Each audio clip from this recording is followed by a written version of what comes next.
Master minds commerce చదవాలనుకునే 10th inter విద్యార్థుల తొలి ఎంపిక. 8th క్లాసో 9th క్లాసో గుర్తులేదు సార్ నాకు సరిగ్గా. పేపర్ చదవడం వచ్చు, కవితలు రాయడం వచ్చు. అవి కవితలను నేను అనుకునే వయసు. కానీ అలా రాసే వాళ్ళని రైటర్ అంటారని, రైటర్ అంత సెన్సిటివ్గా ఉంటాడని ఆలోచించి ఏం తెలియదు. భయంకర ఇంట్రోవర్ట్ నేను. నాలాంటి ఒక క్యారెక్టర్ని నేను తొలిసారి సినిమాల్లో చూసుకుంది సత్యం మూవీలో, సుమంత్ గారిలో చూసుకున్నాను. ఓకే, నేను రైటర్ అయిపోవాలి. ఆ రోజు పడింది బీజం. ఆ సినిమాలో పాటలు కానీ, చిక్రి గారి విశ్వరూపం అది. మాటలు కానీ, ఆ తనికల వర్ణ గారి దగ్గర కూర్చొని చెప్పే మాటలు కానీ, చెల్లెలతో ఉండే మాటలు కానీ, నాన్నతో ఉండే మాటలు కానీ.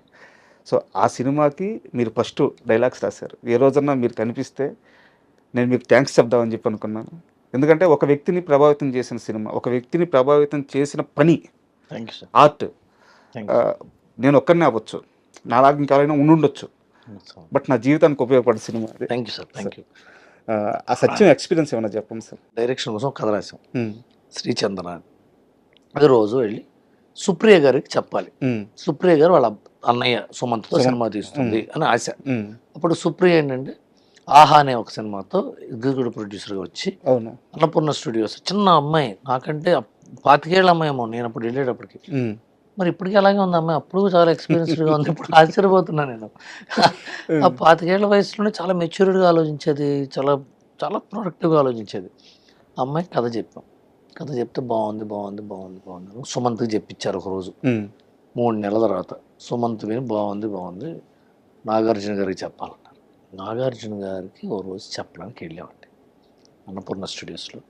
వెళ్తే ఆయన ఏదో వేరే దీనికి వచ్చాడు, మన్మధుడు సెట్టింగ్ వచ్చాడు. కథ అంతా చెప్పాక ఇది కాలేజ్ కదా, ఇడికెలా సరిపోతుంది అన్నాడు. సుమంత్ ఉన్నాడు పక్కన. సుమంత్ కూడా అప్పుడు 2 ఫ్లాప్లే, పెళ్లి సంబంధం అని, యువకుడు అని, ఎవరైనా ఫ్లాప్ ఉండే. తను అన్నపూర్ణ స్టూడియోస్లో సినిమా చేద్దాం అనుకుంటున్నాడు. అసలు నాకు జుమ్మంది. మా సంవత్సరం తిరిగాము అన్నపూర్ణ స్టూడియోస్లో, సినిమా కథ వద్దన్నాడు. బట్ ఆయన కరెక్టే కదా, ఈ కథ ఈడికి సూట్ అవుతుంది, కాలేజ్ స్టూడెంట్ ఎంత ఉన్నాడు పొడుగ్గా, ఈడి కాలేజ్ స్టూడెంట్ ఏంటి అన్నాడు. సుమంత్ మొహంలో నేను అప్పుడు మార్పు చూసి ఇప్పటికీ నాకు గుర్తుంది. సుమంత్ ఫేస్లో డిసప్పాయింట్మెంట్. మామకు నచ్చలేదు, చిన్న మామకు నచ్చలేదు. బయట సుప్రియ ఉంది. సుప్రియ కోసం బయటకు వచ్చాం. వస్తే అమ్మాయికి ఏమైంది అన్నది అన్నాడు నాగార్జున. అమ్మాయి తీసుకోవాలి. She's very practical women, very very down to the earth girl. Annapurna studios అధినేత నాగేశ్వరరావు గారు మనవరాలు అమ్మాయి. నేను ఓకే చేసిన కథ మామ ఎలా కాదంటాడు అనొచ్చు కదా, ఏమనలేదు. ఓకే మామ, వెరీ డీసెంట్ ఉమెన్. నాగార్జున గారు బయటకు వెళ్తుండే, వెనకాలే నేను శ్రీహరి నడుచుకుంటూ వెళ్తున్నాం. బయట గుమ్మం దగ్గర ఒకటి నుంచుని ఉన్నట్టు ఇట్లా చేతులు కట్టుకుని నుంచుని ఉంటే, ఏంటి సురేష్ ఏంటి అన్నాడు. నేను అదే సార్ కథ సుజిత బ్రదర్, ఆయన ఆజాద్ సినిమా జరుగుతుంది. ఆజాద్లో సుజిత అని, ఆయన బేబీ సుజిత్ ఉంది కదా, పసివాడి అమ్మాయి సిస్టర్ క్యారెక్టర్. ఆ సిస్టర్ వాళ్ళు అన్నయ్య ఇతను సురేష్. నాకు కాదు, సుమంత్ గారు ఉంటే చూడొచ్చు కదా అన్నాడు ఆయన. సుమంత్ వంగ చూశాడు. నేను ఇతను నాగార్జున కథ చెప్పడానికి వచ్చాడు. ఖండిపా సార్, ఖండిపా ఈ రైటర్ని పెట్టుకో, బాగానే చెప్పాడు కదా అన్నాడు. అసలు ఎందుకు అనాలైనా కథ నచ్చలామని చెప్పింది అంటే ఆయనకి ఏదో స్పార్క్ కనిపించింది. అంత గొప్పవాడంట నాగార్జున గారు. డైరెక్టర్ని ఇంటికి పిలిచాడు 2 రోజు. ఇది నాకు తెలియదు కదా, ఇప్పుడు ఇది పూర్తి చేస్తా. సుమంత్ ఖండిపా సార్ అంటే, ఇతను బయటకు బాగానే చేశాడు రే అన్నాడు. అని బయటకు వచ్చి అతను ఆ స్టూడియో చూడడానికి వెళ్ళిపోయాడు. మేము ఇద్దరం ఉన్నాం. Hello Suresh, hello Ravi, coffee తాదా అన్నాడు. ఇద్దరు అన్నపూర్ణ స్టూడియోస్ బయటకు వచ్చి టీడీపీ పార్టీ ఆఫీస్ పక్కన ఒక టీ స్టాల్ ఉండేది సార్. ఇప్పుడు ఉందో లేదో మరి, ఇప్పుడు లేదు సార్, ఈ మధ్య తీసేసినట్టున్నారు. అక్కడ టీడీపీ పార్టీ సామాన్లు కూడా అమ్ముతుండే, జెండాలు అన్ని. ఇక్కడ ఒక కాఫీ మెషిన్ ఉంది.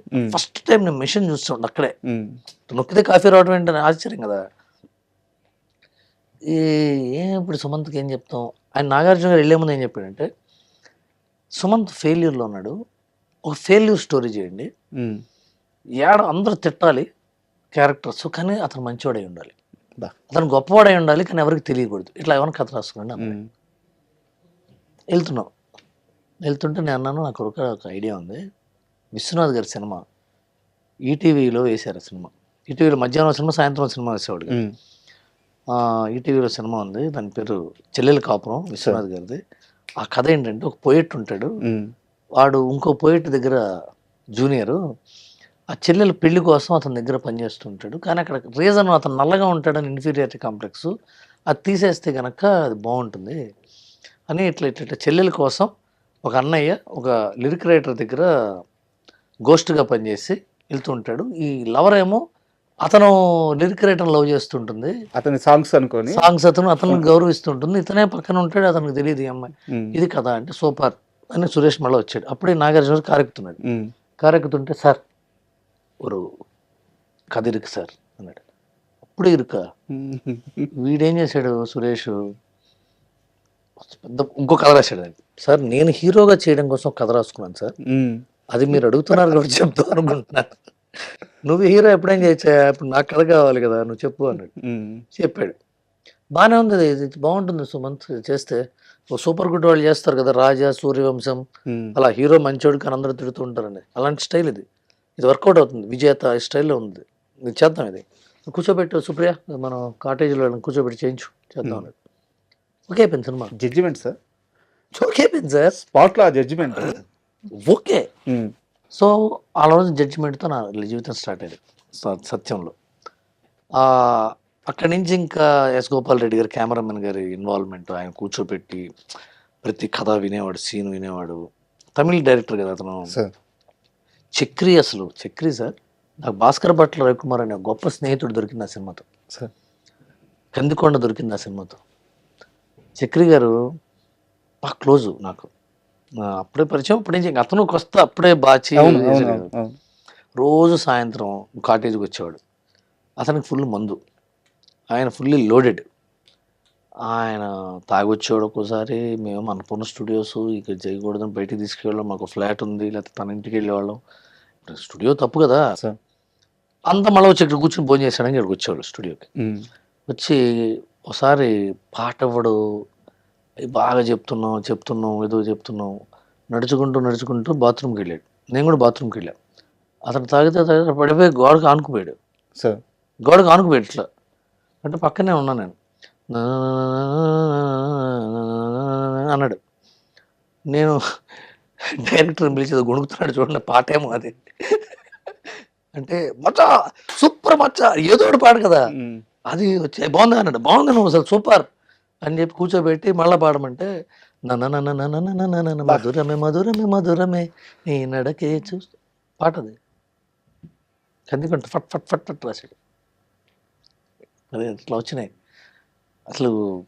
అలాగే చివరి పాట పిలిచిన పలకవే ప్రేమ, అది షూటింగ్ అయిపోయిన తర్వాత, సినిమా అయిపోయిన తర్వాత అప్పటికప్పుడు భాస్కర్ భట్లను కూర్చోబెడితే గార్డెన్లో కూర్చొని రాశాడు పాట. రీ రికార్డింగ్ జరుగుతుంటే పక్క పిలిచిన పలకవే ప్రేమ గార్డెన్లో కూర్చొని రాశాడు. ప్రేమే మధురం ప్రేమే కావ్యం అన్నీ కాదా, ఐ లవ్ యూ బా ఏం పాడు సార్, ఎంత పాట టక రాశాడు అసలు. అది భాస్కర్ భట్ల మ్యాజిక్ అది. అంటే సో అలా పాట అంతా సత్యం అంతా సరే. మా అందరి కెరీర్ సత్యం రాజేష్ సార్. సత్యం రాజేష్ గురించి చెప్పాలండి. సత్యం రాజేష్ నేను ఫస్ట్ ఎక్కడికి గెలిచామంటే, ఇప్పుడు నేను సత్యం రాజేష్ ఇంటర్వ్యూ చేస్తే మాత్రం ఇది చేయమని అడగండి.